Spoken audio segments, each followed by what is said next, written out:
बिस्मिल्लाहिर्रहमानिर्रहीम अस्सलाम वालेकुम। पीपीएससी और एफपीएससी सीरीज़ का आज हमारा 11th लेक्चर है और इसके अंदर हम ज़्यादातर जो पोर्शन है वो मैथ और उसके बाद जो है उर्दू का पोर्शन उसको सॉल्व करेंगे। तो चलते हैं एमसीक्यू नंबर 73 की तरफ। Which word is wrongly spelled. हमारे पास जो गलत स्पेलिंग थी ये फैशन की थी, FASHION होता है।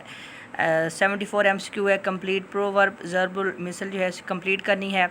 The man who has once been bitten by the dash fears every piece of rope. तो ये ज़र्बुल मिसल है। उर्दू के अंदर इसका मतलब होता है सांप का काटा रस्सी से डरता है। मतलब जिसे कोई तकलीफ़ पहुंचती है वो बहुत मोहतात हो जाता है, मुसीबत ज़दा अदना तकलीफ़ से भी डर लगने लगता है उसको। तो इस एमसीक्यू के अंदर हमारे पास स्नैक आई। एमसीक्यू नंबर 75 की तरफ चलते हैं। If prime minister intend to resign he may address his resignation to. जब वज़ीर आज़म इस्तीफ़ा देना चाहता है तो वो अपना इस्तीफ़ा जो है वो सदर को पेश करता है। एमसीक्यू नंबर 76 है। In relay race the baton must weigh at least gram. तो ये हमारे पास जब कोई कंपटीशन होता है, कोई खेल होता है जिसमें रेसिंग हो सकती है, स्विमिंग हो सकती है, तो इसके अंदर हमारे पास दो खिलाड़ी जो हैं वो 2 से 3 हो सकते हैं और वो एक पॉइंट पे जाके रुकते हैं और एक छड़ी, बैटन को बोला जाता है, छड़ी बोला जाता है या कोई डंडा बोला जाता है, वो उसको देते हैं और अगला जो मेंबर होता है वो आगे भागना स्टार्ट हो जाता है और अपनी मंजिल तक पहुंचता है। तो वो जहाँ पे छड़ी की बात कर रहे हैं तो हमारे पास उस छड़ी का जो वेट है वो 50 ग्राम होता है। इसको हम पिक्चर के थ्रू भी देख लेते हैं। तो इस पिक्चर के अंदर आपको ये एक स्टिक नज़र आ रही है जिसमें ये दूसरा जो मेंबर है ये इसको पकड़ रहा है। तो इन्होंने इसका वेट पूछा हुआ है, इसको बैटन बोला जाता है और ये 50 ग्राम की होती है। एमसीक्यू नंबर 77 है। What was the real name of पीर साहिब मानकी शरीफ। ये इनका जो पूरा नाम था, इनका पूरा जो हमारे पास नेम था वो अमीरुल हुस्नात था। इनको पीर साहिब ऑफ मानकी शरीफ कहा जाता है।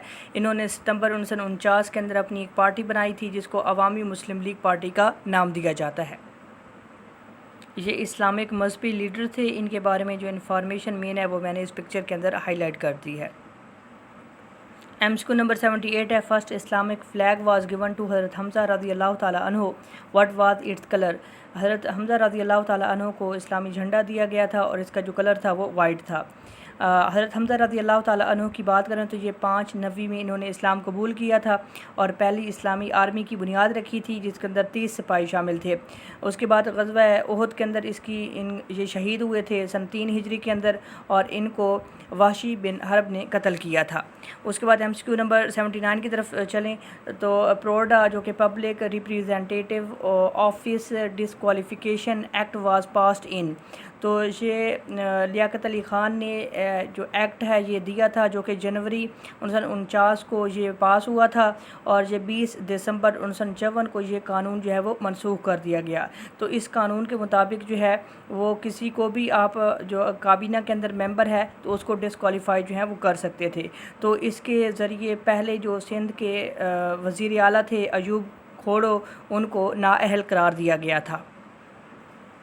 इस पिक्चर के अंदर ये सारी जो प्रोडा हमारे पास एक्ट था इसके बारे में सारी डिटेल दी गई है कि ये किसने बनाया था, किस मकसद के लिए बनाया गया था और इसको बाद में कौन सी दस्तूर साज़ असम्बली के अंदर जो है वो मनसूख कर दिया गया था। एमसीक्यू नंबर 80 हमारे पास है। In MS office to have your macro available to all new document you create stored it इन।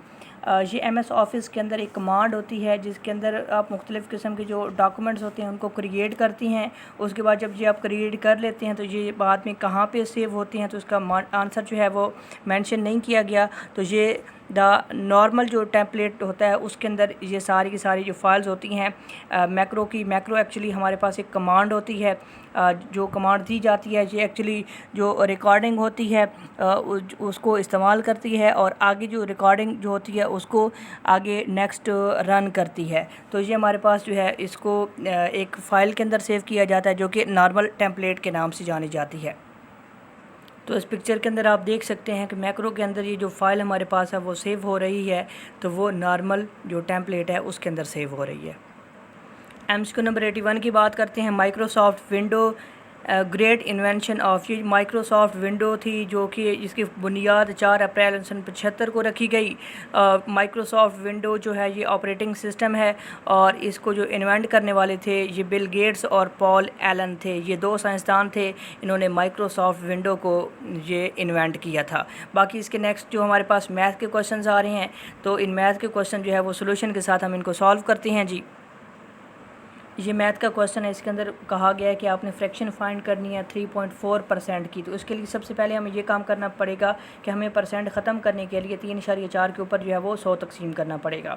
और फिर आपको पता है पॉइंट के नीचे जो है वो आप 1 लगाते हैं और उसके आगे जितने नंबर होते हैं उतने 0 आप लगाते हैं। तो इसकी जो फ्रैक्शन आती है वो 34/1000 ये हमारे पास फ्रैक्शन इसकी बनती है।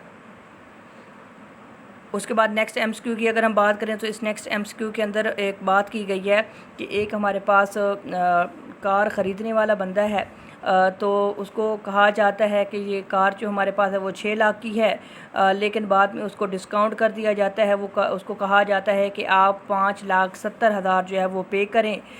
तो वो कहता है कि आपने इसके ऊपर चेक करना है कि उसको कितना डिस्काउंट दिया गया है। तो आपने सबसे पहले इसके अंदर लिखना है कि अमाउंट ऑर्डर अ कार ये 6 लाख थी, उसके बाद डिस्काउंट जो दिया गया था तो उसके बाद जो अमाउंट बनी थी वो 5,70,000 थी। तो आपने इसका डिस्काउंट मालूम कर लेना है, तो ये हमारा बनता है 30,000। तो आप 6 लाख में से 5,70,000 माइनस करेंगे तो 30,000 बचेगा। उसके बाद आपने इसकी क्योंकि परसेंटेज के अंदर मालूम करनी है, तो आप इसके अंदर 30,000 तकसीम 6 लाख करेंगे और ज़रब 100 करेंगे तो हमारे पास आंसर जो है वो आ जाएगा। तो हमारे पास इसको जो 30,000 जो डिस्काउंट दिया गया है एक्चुअली वो परसेंट के अंदर जो है वो 5% बनता है। नेक्स्ट हमारे पास एमसीक्यू है, if 4:x proportion 5:15 then x। तो यहाँ पे हमने x की वैल्यू जो फाइंड करनी है, जहाँ पे रेशियो लिखा हुआ है इसका मतलब है तकसीम, तो आप करेंगे 4/x और फिर इक्वल करेंगे, आप तनासब की जगह लगाएंगे और 5 तकसीम करेंगे 15। तो ये आप लिखेंगे, इनको जब आप करेंगे और फिर आप इसको क्रॉस मल्टीप्लाई करेंगे, तो क्रॉस मल्टीप्लाई में आपके पास जो है वो 5 के साथ जो है x ज़रब खाएगा और 4 के साथ जो है 15 ज़रब खाएगा। तो ये 5x बराबर आएगा 60 के, और x की वैल्यू आप यहाँ से फाइंड करेंगे तो यहाँ पे x की हमारे पास जो वैल्यू है वो 12 बनती है।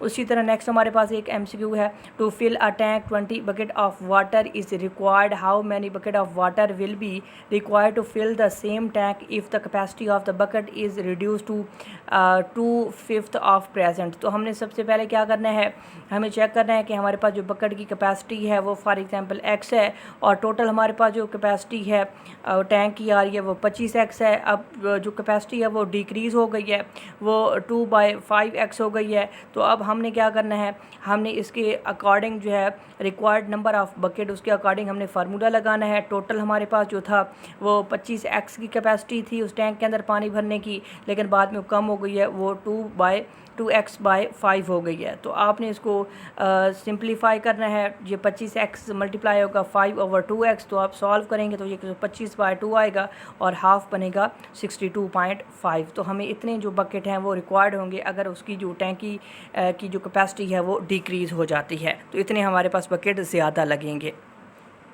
नेक्स्ट हमारे पास MCQ का find the odd one out 10, 25, 45, 54, 60, 75, 80। तो ये सिंपली इसका आसान सा आंसर है कि बाकी सारे मेंबर 5 के ऊपर तकसीम हो जाते हैं, 54 ऐसा मेंबर है जो इसके ऊपर तकसीम नहीं होता। उसके बाद अगर हम बात करें इफ़ 4 = 8, 5 = 15, 6 = 24 देन, तो ये बहुत आसान सा है कि आप सिंपली जो मल्टीप्लिकेशन वाला रूल है उसको इंक्रीज़ करते जाएं। 4 को 2 से ज़रब करें तो 8 आता है, 5 को 3 से ज़रब करें तो 15 आता है, इसी तरह 6 को 4 से ज़रब करें तो 24 आता है। इसी तरह 7 को अगर नेक्स्ट मेंबर जो इंक्रीज़ होगा वो 5 आएगा, उसके साथ ज़रब करेंगे तो आंसर 35 हमारे पास आएगा।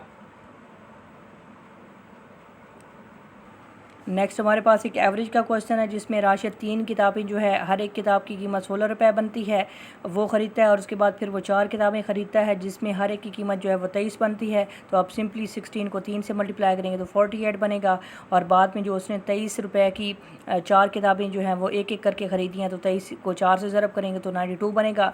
टोटल हमारे पास जो है इसको आप ऐड करेंगे और जितनी हमारे पास बुक्स बनेंगी उसके ऊपर आप डिवाइड करेंगे, तो आपका 92 और 48 बनी थी। टोटल बुक्स आपके पास 4 + 3 7 बनती हैं, तो आप इसका जो एवरेज निकालेंगे तो हमारे पास एवरेज जो है वो 20 आंसर आएगा। नेक्स्ट हमारे पास उर्दू वाला पोर्शन आ रहा है। क्वेश्चन नंबर 89 है, खुशियानी बिल्ली खंबा नोची, इस ज़रबुल मिसल से क्या मुराद है? इसका मतलब है शर्मिंदा आदमी दूसरों पर गुस्सा निकालता है। अल्लामा इकबाल ने परिंदों में शाहीन को जिन सिफ़ात की बिना पर पसंद किया है, इनमें अहम तरीन सिफ़त क्या है? कि उनकी बुलंद परवाज़ होती है, और एक और इनके अंदर भी सिफ़त होती है, वो खुददार होते हैं क्योंकि वो मुर्दा गोश्त जो है वो नहीं खाते। MCQ नंबर 91 है, दर्ज झैल शेर किसका है? ये फैज़ान नज़र था या मकतब की करामत थी? सिखाई किसने इस्माइल को आदाब फ़र्जंदी? तो यहाँ पे तलमी की तरफ इशारा किया गया है। तलमी वो है जो किसी वाक़या की तरफ इशारा हो, तो इसमें हज़रत इस्माइल अलैहिस्सलातु वस्सलाम की कुर्बानी की तरफ इशारा किया गया है। तो ये शेर अल्लामा इकबाल का है। 92 MCQ है, चराग़ पा होना, इसका मतलब होता है गुस्से की कैफियत होना, गुस्से की हालत होना। 93 MCQ है, कागज़ खोलना मुहावरा है, इसका मतलब होता है ऐब फाश होना या ऐब फाश करना। उसके बाद 94 MCQ है हमारे पास, कौन सा लफ्ज़ जो है वो दुरुस्त है? तो वो नाराज़ी हमारे पास लफ्ज़ होता है, ये दुरुस्त है। हालांकि नाराज़गी हम कहते हैं, ये नाराज़ी लफ्ज़ है जो कि दुरुस्त होता है। उसके बाद 95 MCQ है, किस शायर को लेनिन पीस प्राइज़ से नवाजा गया? तो ये फैज़ अहमद फैज़ को 1962 के अंदर लेनिन पीस प्राइज़ से नवाजा गया था, और ये सियालकोट के अंदर पैदा हुए थे। 96 MCQ है, चंद हम असर किताबों पर मबनी मारूफ किताब किसकी है? तो ये मौलवी अब्दुल हक की किताब है। 97 MCQ है, यादों की बारात किसकी सवाने हयात है? तो ये जोश मली आबादी की सवाने हयात है। 98 MCQ है, शायरी की इस्तिलाह में रकीक, बाज़ारी, आमियाना और पामाल मज़ामीन का इस्तेमाल। ये जो बाज़ारी लैंग्वेज का इस्तेमाल किया जाता है, जिसमें हम कहते हैं घटिया लैंग्वेज इस्तेमाल की जाती है, तो उसको उर्दू की इस्तिलाह में इब्तिज़ाल का नाम दिया जाता है। 99 और 100 MCQ हमारे पास है, हाथी गुज़र गया डैश बाकी है, तो दुम बाकी है। और बनिए का बेटा कुछ डैश गिरता है, तो बनिए का बेटा कुछ देख कर ही गिरता है। तो इनकी एक्सप्लेनेशन की तरफ हम चलते हैं। तो ये हमारे पास ज़रबुल मिसल थी, जिसमें बनिए का बेटा कुछ देख कर ही गिरता है। इससे मुराद क्या है? कि सियाना आदमी किसी नफ़ा की खातिर ही कोई काम करता है। और दूसरी हमारे पास ज़रबुल मिसल थी, हाथी निकल गया या गुज़र गया था, तो हाथी निकल गया दुम अटकी रह गई। तो इसका मतलब क्या है? सारे का सारा काम हो गया है, लेकिन थोड़ा सा जो है वो बाकी है। तो this is all about the major math portion and Urdu portion. इंशाल्लाह नेक्स्ट लेक्चर के अंदर हम यहाँ तक जो था हमारा एक्साइज और टैक्सेशन डिपार्टमेंट का जो पेपर है वो कंप्लीट डिटेल के साथ सॉल्व हो चुका है। इंशाल्लाह नेक्स्ट जो हम 2022 वाले पेपर होंगे इनको स्टार्ट करेंगे। ओके जी, अल्लाह हाफिज़।